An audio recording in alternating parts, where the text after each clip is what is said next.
High views. ఈ వార్త నేను నిన్న ఈవినింగ్ చూశాను.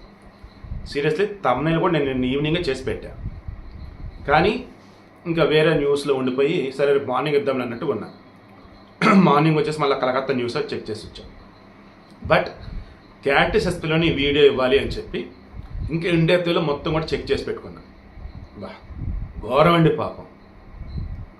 మన సమాజంలో కొంతమంది ఆడవాళ్ళేమో ఎన్నో భరించి సహించి భర్తను బంగారంలాగా చూసుకుంటా ఉంటే ఇంకొంతమంది ఆడవాళ్ళు అయితే నరకం చూపెడుతున్నారు మొగుళ్ళకైతే. మామూలుగా నేను పలు సందర్భాల్లో ఆడవాళ్ళని వెనకేసుకొస్తూ మగవాళ్ళని తిడుతూ భర్త అంటే భరించేవాడ్రా, మీరు భరించకపోయినా పర్లేదు, ఆడవారిని మాత్రం బాధించకంటారు అని చెప్పి చెప్తా ఉన్నాను. ఇప్పుడు ఇతనికి సంబంధించిన స్టోరీ మొత్తం చూశాక అమ్మ బాబోయ్, ఇటువంటి ఆడవాళ్ళ గురించి అలర్ట్ చేయాలి మగ సమాజాన్ని అనిపించింది. ఇంకా ఆమె సైడ్ నుంచి వర్షన్ ఏం రాలా, బట్ ఓన్లీ ఇతని సైడ్ వర్షన్ నేను చెప్తున్నా. మరలా కొంతమంది వస్తారు మీకు మొత్తం తెలియకుండా చెప్తున్నారు అదని ఇదని. సో ఉన్నదే చెప్తున్నాను నేను. అతని పేరు విపిన్ గుప్తా. ఇతనిది ఉత్తరప్రదేశ్లో లక్నో. ఇతను బెంగళూరులో సాఫ్ట్వేర్ జాబ్ చేస్తూ ఉన్నాడు. ఇతనికి 3 సంవత్సరాల క్రితం ఒక అమ్మాయి పరిచయం అయింది. ఒక ఆంటీ పరిచయం అయింది. ఒక మహిళ పరిచయం అయింది. ఎందుకు ఈ 3 వర్షన్స్ అన్నాను ఇప్పుడు మీకు అర్థమైంది. పరిచయం అయింది కదా, దాన్ని ఒకరినొకరు ఇష్టపడ్డారు, పెళ్లి చేసుకున్నాం. అప్పుడు ఆమె చెప్పింది నాకు ఆల్రెడీ పెళ్ళయింది, భర్త డైవర్స్ అయినాయి, నాకు 12 సంవత్సరాల వయసు ఉన్న పాప ఉంది. దట్ మీన్స్ ఆవిడ పెళ్లి చేసుకున్న సమయానికి ఆ పాపకి 9 సంవత్సరాల వయసు, 9 సంవత్సరాల పాప ఉంది. ప్రేమకి వయసుతో సంబంధం లేదు, ప్రేమకు వచ్చేసి ఇక దాంతో సంబంధం లేదు, దీనికి సంబంధం లేదు. ఇక పాపం చాలా ఎమోషనల్ అయినట్టున్నాడు. నేను నిన్ను ప్రేమించాను, నీ మనసును ప్రేమించాను అన్నాడు, చేసుకున్నాడు. ఇక అప్పుడు ఆమె అనుకుని ఉండిద్ది దొరికాడ్రా అని చెప్పేసి. ఎందుకంటే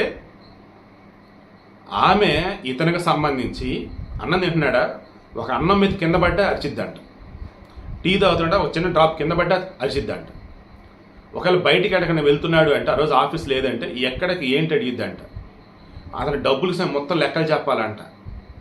అసలు దీని అమ్మ జీవితం ఏం బతుకురా నా బతుకు అన్న ఫీలింగ్ అతనికి వచ్చి వీకెండ్స్లో అండ్ హాలిడేస్ ఇచ్చినప్పుడు ట్రెక్కింగ్, సైక్లింగ్ అండ్ బైకింగ్ సంబంధించి అంటారు చూసారా, రైడింగ్ అన్నట్టు అలా వెళ్తుండేవాడు.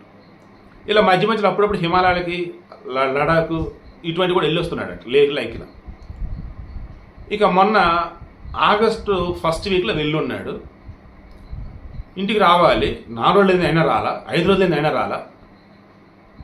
ఇక ఫోన్ చేస్తే స్విచ్ ఆఫ్ వస్తుంది. దాన్ని ఇంకెళ్ళి బెంగళూరుతో వెళ్ళి పోలీస్ స్టేషన్లో కంప్లైంట్ ఇచ్చింది. డీటెయిల్స్ మొత్తం చెప్పింది. వాళ్ళు చెక్ చేస్తే ఇతను లాస్ట్గా 1,80,000 డ్రా చేశాడు. ఓకే, ఇక అతను సంబంధించి మొబైల్ ఎక్కడ ట్రేస్ అవుతుంది ఏంటంటే లాస్ట్లో వచ్చేసి నోయిడాలో చూపించింది అనమాట. ఈలోపు చూసుకుంటా ఉంటే అతనికి సంబంధించి దొరికిన తర్వాత అతను చెప్పింది, ఫస్ట్ తిరుపతికి వచ్చా, గుండు చేయించుకున్నా. నెక్స్ట్ భువనేశ్వర్కి వచ్చా, కొనార్క సూర్యదేవుని టెంపుల్ అవన్నీ చూసుకున్నా.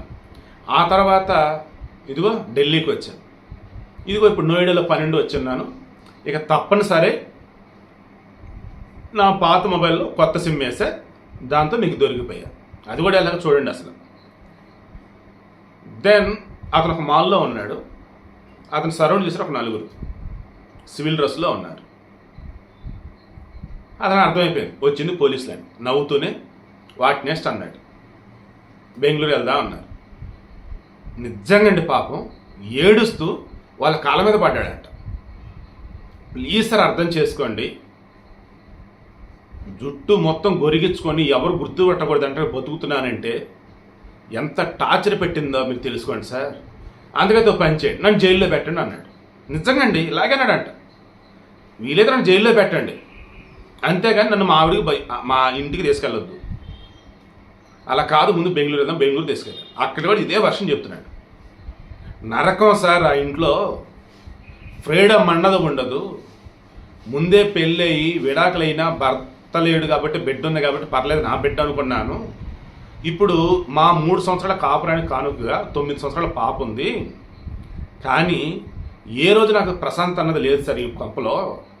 ఏం సార్ అసలు ఆ నరకం ఏంటి, ఆ టార్చర్ ఏంటి, డబ్బులు సంపాదిస్తున్నా కానీ ఏముంది నాకు అసలు ఆనందం అసలు ఎక్కడుంది? ఎప్పుడో ఇంక వీకెండ్లో అటు ఇటు వెళ్తేనే అది, మళ్ళీ ఇంటికి వచ్చా మళ్ళీ నరకం చుక్కలు, నేను భరించలేను సార్ అని చెప్పేసి అంటూ ఉన్నాడు. బట్ కౌన్సిలింగ్ ఇప్పించి మరల వాళ్ళ ఆవిడ దగ్గర పంపడమే పోలీసులు చేయగలిగింది. ఇక ఇప్పుడు ఆమె మారిద్దో, సరే నువ్వు అంత బాధపడుతున్నప్పుడు ఎందుకని విడాకులు ఇచ్చిద్దో, లేదు ఒకే ఇంట్లో ఉన్నాం, నీ లైఫ్ నీది నా లైఫ్ నాది అన్నట్టు అండిద్దో, ఇంకా వాళ్ళిద్దరు ఇదిలో ఉండేది. మీరు చెప్పండి, ఇప్పుడు ఇతను తీసుకొచ్చిన నిర్ణయం ఏంటి? ఆమె సాఫ్ట్వేర్ జాబ్, ఆమెకి బాగానే శాలరీస్, ఇతరుగా సాఫ్ట్వేర్, ఇతరుగా బాగానే శాలరీ. ఇప్పుడు ఇతను ప్రశాంతంగా బతకాలండి, ఏం చేయాలి? కింద కామెంట్లో మీరే తెలియచేయండి. క్యారెక్టర్ స్పేస్ ఛానల్లో ఈ పట్టర్ ఈ వీడియో ఇస్తానంటే చాలామందికి రీచ్ అవుతుంది. అండ్ సమాజంలో ఆడవాళ్ళే కాదు మగవాళ్ళు కూడా ఇంట్లో గృహహింస అనుభవిస్తూనే ఉన్నారు ఇటువంటి వాళ్ళు.